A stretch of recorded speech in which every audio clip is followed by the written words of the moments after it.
I'm Asa Sezen-Barrie. I'm an assistant professor of curriculum, assessment, and instruction in College of Education at University of Maine. I grew up in Istanbul, Turkey. After I graduated from college in Turkey, I lived in Oxford and London, England, where I also attended courses for my graduate degree. I moved to State College, Pennsylvania to receive my PhD on curriculum and instruction. Since I received my PhD, I worked with science teachers in Maryland, Maine, Virginia on how to make assessments effective and seamless. Why did I want to focus on assessment, particularly assessments for learning? The short answer is that I experienced many times the assessments were used not right.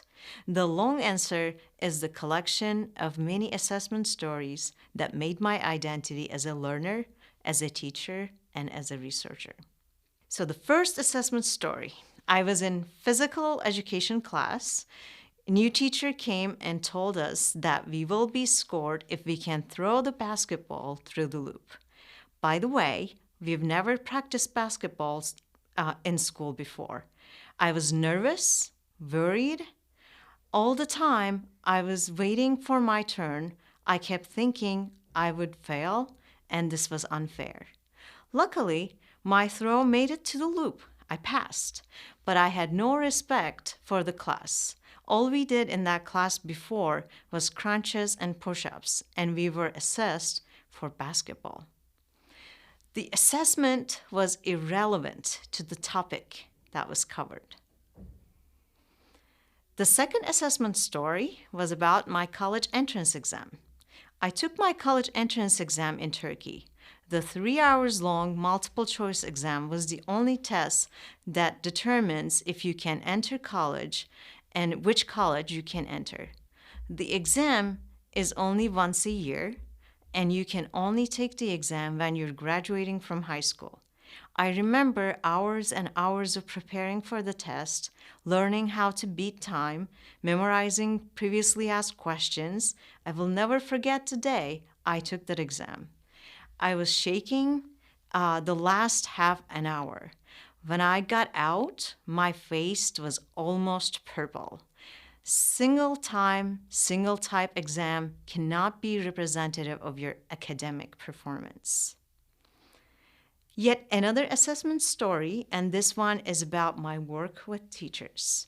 So I work with science teachers on multiple ways of assessment of multiple representations of knowledge. One time, we worked on students' models that explains how ocean acidification impacts oysters' growth. A teacher came to me and said, "My students came up with great models that are pretty pictures, and I don't know how to assess these models other than just saying they're all great." I looked at few models from her class, and I saw many of the models had misconceptions. Some models needed keys for the scientific representations. Some models used visuals that needed clarifications. I gave some ideas on how she could give students constructive feedback on their ideas. We went through example questions like, what does the bubble represent in your model? Then she can assess if and how students revise their models for improved explanations. Feedback loops are critical to have the rigor in our formative assessments.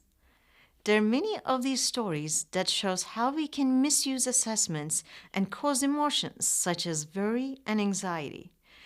I just told you some of my stories. I'm curious to know what your stories are.